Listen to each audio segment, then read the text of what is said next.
Cycle चलाते चलाते रघु ने एक बार आसमान की ओर देखा। उसने देखा कि राख के रंग का आसमान बादलों से घिर रहा है।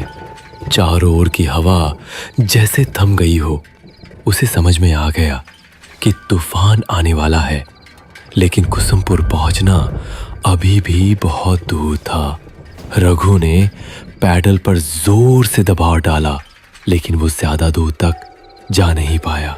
अचानक जोर का तूफान आ गया, साथ ही लगातार तेज बिजली कड़कने लगी और थोड़ी ही देर में मूसलधार बारिश शुरू हो गई।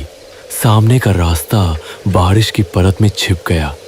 रघु ने कोई और उपाय ना देखकर एक घने पेड़ के नीचे शरण ली, लेकिन फिर भी वह बारिश की मार से बच नहीं सका। हे भगवान, इस तूफान को रोको, मेरी रक्षा करो। शायद भगवान ने उसकी प्रार्थना सुन ली। थोड़ी ही देर में तूफान और बारिश थम गई, लेकिन सड़क की जो हालत थी उसमें अब साइकिल चलाकर आगे बढ़ना संभव नहीं था। मजबूरी में रघु साइकिल को घसीटते हुए आगे बढ़ने लगा, लेकिन थोड़ी दूर जाकर उसे समझ में आया कि वह रास्ता भटक गया है।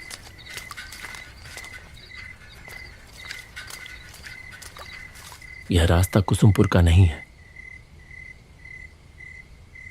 वह सोच में पड़ गया कि अब क्या करे। तभी उसके कानों में आवाज आई, क्या आप रास्ता भटक गए हैं? रघु चौंक कर देखने लगा। उसने देखा कि धुंधले अंधेरे में एक छाया मूर्ति खड़ी है।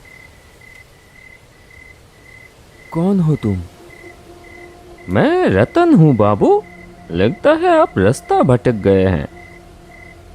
मेरा मतलब है मुझे कुसुमपुर जाना है, लेकिन नहीं जा पाएंगे। कुसुमपुर जाने वाला रास्ता बंद है। रास्ते में पेड़ गिर गया है। रघु मुसीबत में पड़ गया। वह पागलों की तरह सामने अंधेरे में डूबी सड़क की ओर देखने लगा। यहीं पास में मेरी चाय की दुकान है, चलिए, फिर से बारिश शुरू हो जाएगी। रघु ने आसमान की ओर देखा, फिर हल्के से सिर हिलाकर हामी भर दी। आइए, मेरे साथ आइए। रघु ने अपने दुविधा भरे मन के साथ उसका पीछा किया, और जैसे जैसे वह आगे बढ़ता गया उसे कुछ महसूस होने लगा। जिस वक्त से वह आदमी उसके पास आया है, तभी से रघु को भीगी हवा में किसी जले हुए चीज की गंध आ रही थी। क्या हुआ? जल्दी कीजिए। हाँ, आता हूँ। साइकिल लेकर वह तेजी से आगे बढ़ा। थोड़ी दूर जाते ही उसने एक गांव का पेड़ देखा। पास ही एक झोपड़ी नुमा घर था। वहां किसी हैरिकेन जैसी चीज की लौ जल रही थी। रतन ने फिर से आवाज दी, आइए बाबू, यही मेरी चाय की दुकान है। रघु ने साइकिल को गांव के पेड़ से टिका दिया और झोपड़ी के चौखट पर आकर खड़ा हो गया। उसने देखा कि एक तरफ एक चूल्हा है और उसके चारों ओर चाय बनाने का सामान रखा है। रघु हैरान हो गया यह सोचकर कि इतनी सुनसान जगह पर इस चाय की दुकान में आखिर चाय पीने कौन आता होगा। रतन एक मोड़ा ले आया। बैठिए बाबूजी, मैं चाय लाता हूँ। रघु अपनी गोद में रखे थैले को कसकर पकड़कर बैठ गया। बाहर फिर से तूफान शुरू हो रहा था। बिजली चमक रही थी और गड़गड़ाहट के साथ कड़क रही थी। ये लीजिए चाय, आप बहुत भीग गए हैं, ये पीजिए, अच्छा लगेगा। इतनी जल्दी चाय बनाकर ले भी आया। हैरानी की बात थी, हल्की हल्की बारिश शुरू हो गई।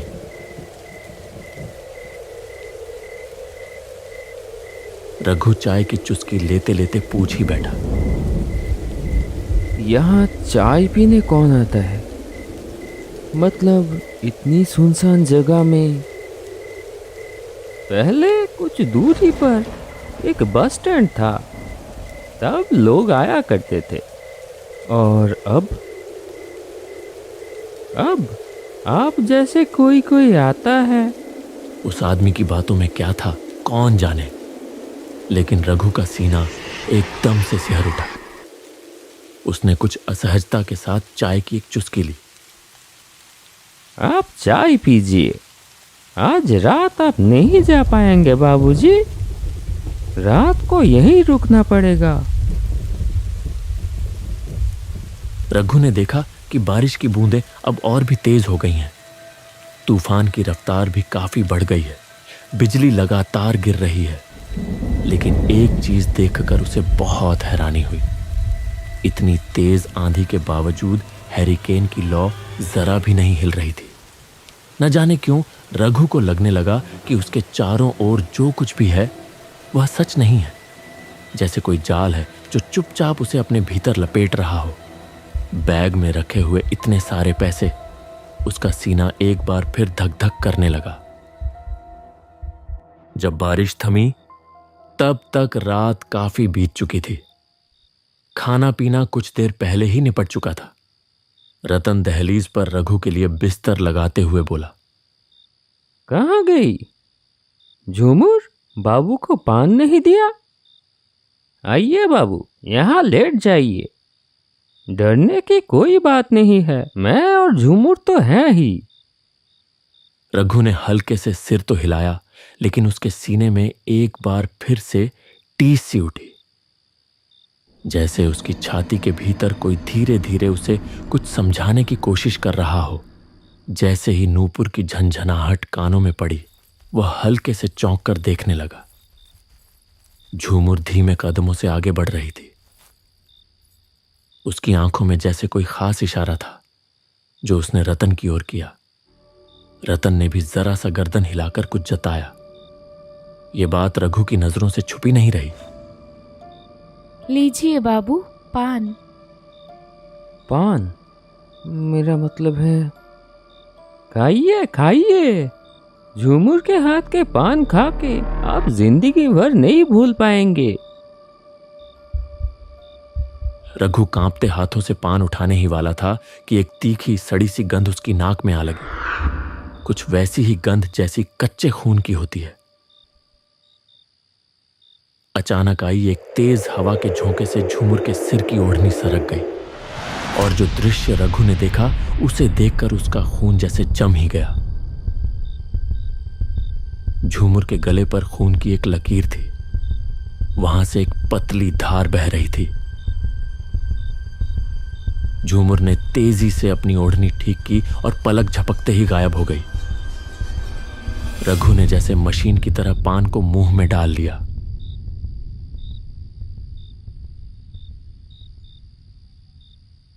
रतन हैरिकेन की लौ धीमी कर कमरे के अंदर चला गया।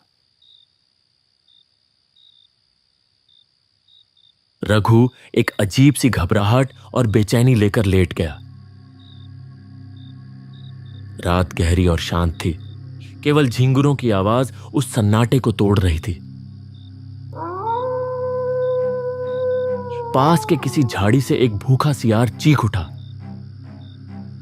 फड़फड़ाते पंखों की आवाज के साथ एक काला उल्लू आकर गाब के पेड़ पर बैठा और अपनी डरावनी आवाज में बोल उठा। रघु का सीना बार बार कांप उठता रहा। भगवान देखना, ताकि रात ठीक से कटे। थकान की वजह से थोड़ी ही देर में रघु सो गया।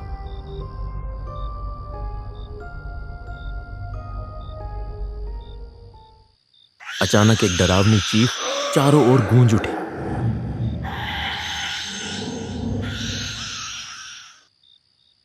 रघु अचानक बिस्तर पर उछलकर बैठ गया। उसने पागलों की तरह इधर उधर देखा। तभी उसके कानों में एक कराहती चरमराती सी आवाज पड़ी। वह आवाज जहां से आ रही थी, रघु ने उधर नजर घुमाई और जैसे ही देखा उसका शरीर डर से सिहर उठा। सिर्फ एक हाथ की दूरी पर कोई एक व्यक्ति गले में रस्सी डाले झूल रहा था।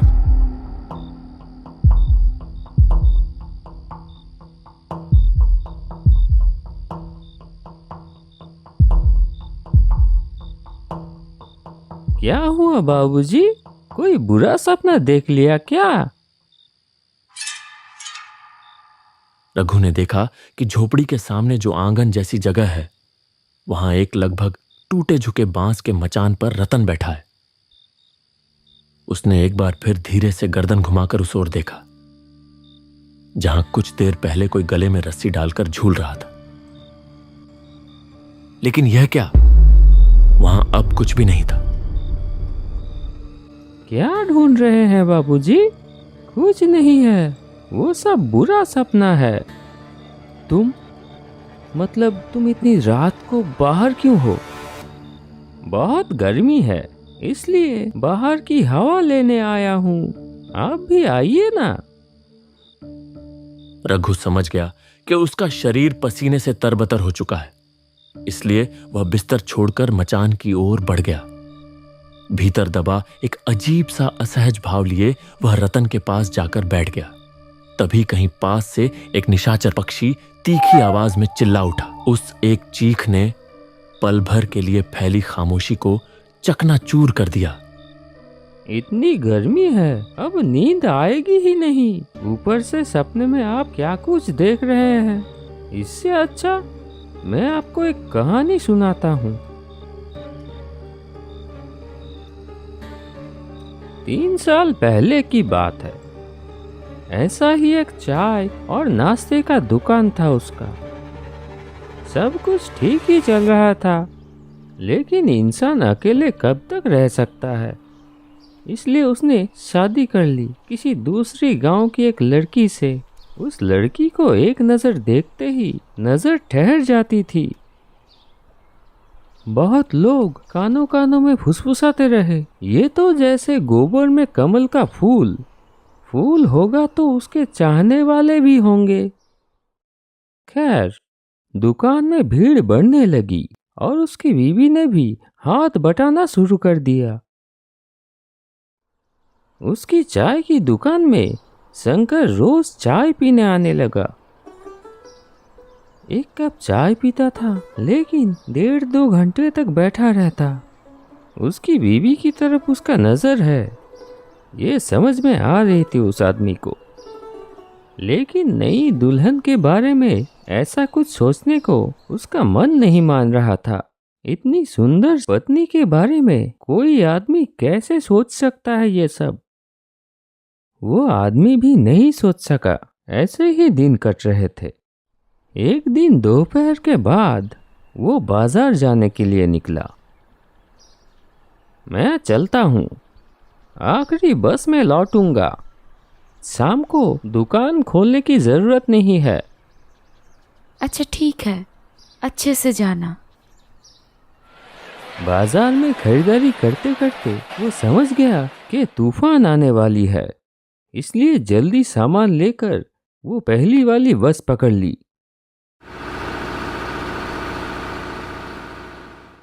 जब बस ने उसे मोड़ पे उतारा, आसमान काला हो चुका था। एक बार आसमान की तरफ देखा और तेजी से घर की तरफ चल दिया। लगता है बारिश होने वाली है। बीवी अकेली है, अकेले डर जाएगी। लेकिन तब तक उसने सोचा भी नहीं था कि थोड़ी देर में क्या होने वाला है। आंगन में आते ही घर के अंदर से एक दबा दबा हंसी की आवाज आने लगी।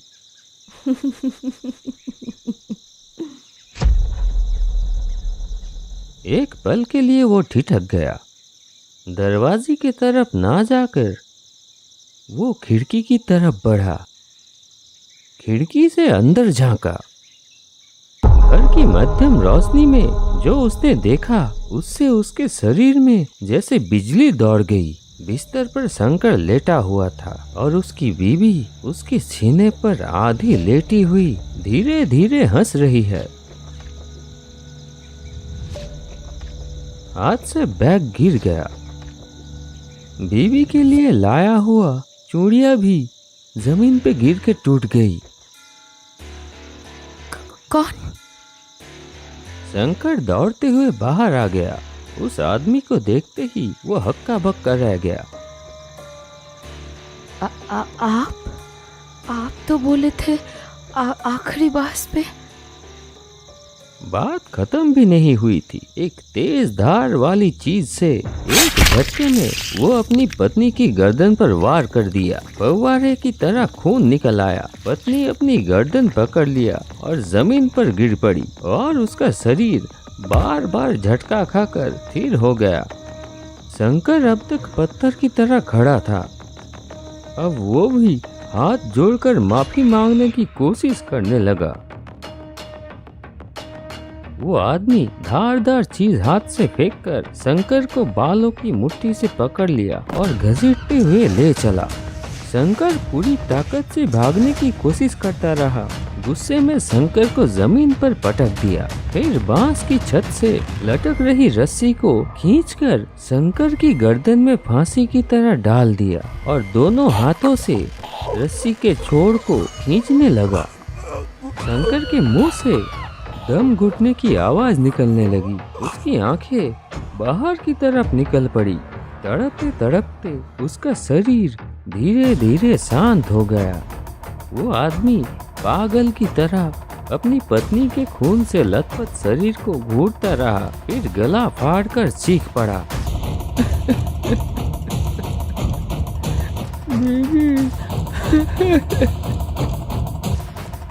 ऐसा क्यों किया तुमने? क्यों किया? आदमी थोड़ी देर बाद उठा, घर के अंदर गया, जलती हुई लालटेन लाकर फेंक दिया बीवी के शरीर के ऊपर। उसने दांत भींच ली, आंखों से आंसू फूट पड़े।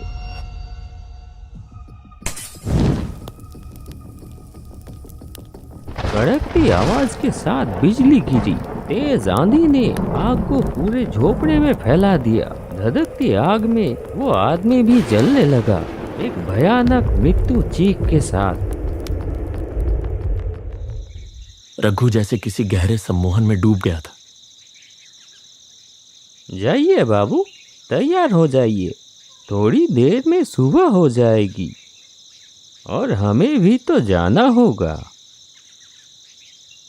रघु ने अब और बात नहीं बढ़ाई। रात जैसे तैसे कट ही गई थी।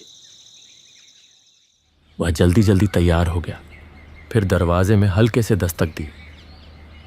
मैं चलता हूँ, सुन रहे हैं? तो फिर मैं चलता हूँ। नहीं, कोई उत्तर नहीं आया।